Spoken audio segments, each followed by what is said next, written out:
The house was quiet, too quiet. It was the kind of silence that settles in after a long day, when the world outside finally slows down. The faint hum of a distant car passed by, and the soft ticking of the clock echoed faintly through the hallway. Daniel stood at the bottom of the stairs, glancing up. It was already past his son's bedtime. He rubbed his eyes, exhausted from work, but he knew one thing for sure. If he didn't go upstairs and say goodnight, his 7-year-old son wouldn't sleep. It had become their ritual, every night. No exceptions. Daniel sighed softly and made his way up the stairs, each step creaking under his weight. The hallway light flickered slightly as he walked past it, something he had been meaning to fix for weeks. At the end of the hallway was his son's room. The door was slightly open. A dim yellow light spilled out into the darkness. Daniel gently pushed the door open. There, on the bed, under the blanket, was his son. "Hey, buddy," Daniel said softly. The boy turned his head slowly. Something felt off. Daniel couldn't explain it. It was his son. Same face, same hair, same small frame. But there was something wrong. Something subtle. Something that made his chest tighten just a little. The boy was smiling. Not just a normal smile. It stretched too wide, too still, too deliberate. Daniel paused at the door for a second longer than usual. "You okay?" he asked, forcing a small smile. The boy nodded, slowly, the smile never fading. "Yeah, Daddy." His voice sounded normal, but there was a strange calmness to it, almost rehearsed. Daniel stepped closer to the bed. "You didn't brush your teeth yet, did you?" he asked lightly. The boy didn't respond, just stared, still smiling. The room suddenly felt colder. Then the boy spoke again. "Daddy?" Daniel stopped. "Can you check for monsters under my bed?" Daniel let out a small chuckle. "Monsters? Come on, you're too old for that." But the boy didn't laugh, didn't move, just kept staring at him, with that same stretched grin. "Please," the boy said quietly. Something in his tone made Daniel hesitate. It wasn't fear. It wasn't even a request. It felt like instruction. Daniel swallowed, then shook it off. All right, he said, trying to keep things light. "Just to prove there's nothing there." He walked to the side of the bed, knelt down slowly. The wooden floor felt cold against his knees. He placed one hand on the edge of the mattress and leaned down. The darkness under the bed swallowed the light.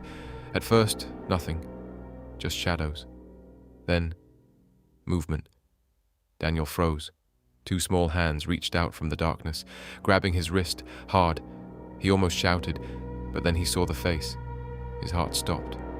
It was his son, his real son, pale, trembling, eyes wide with terror, tears running silently down his cheeks.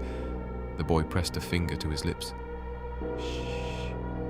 His voice was barely a whisper. "Daddy?" Daniel couldn't breathe. "There's someone on my bed." For a moment the world stopped. Every sound, every thought, everything gone. Daniel slowly turned his head, just enough to glance up at the bed. The boy sitting there hadn't moved, still sitting upright, still smiling, still watching. But now, the smile looked different, wider, sharper, as if it knew, as if it had been waiting for this exact moment. Daniel's grip tightened around the small hand beneath the bed. His real son was shaking uncontrollably. The thing on the bed tilted its head slightly, like it was curious or amused. "Daddy," it said softly. The voice was wrong now, layered, almost like two voices speaking at once. "Why are you down there?" Daniel felt his pulse pounding in his ears. Think, think, think. He couldn't panic. Not now. Slowly, carefully, he whispered back under the bed. "Stay quiet. Don't move." The small hand squeezed his tighter. The thing on the bed shifted slightly, The mattress creaked. Daniel's heart nearly jumped out of his chest. Then it stood up, too slowly, too smoothly. Its movements weren't natural, not human. Daniel forced himself not to react, not to look, but he could hear it. Bare feet touching the wooden floor. One step, then another, coming closer. "Daddy," it called again, right behind him now, close enough that he could feel its presence, cold, heavy, wrong. "Are you looking for me?" Daniel shut his eyes, his mind racing. If he turned around, if he faced it, what would happen?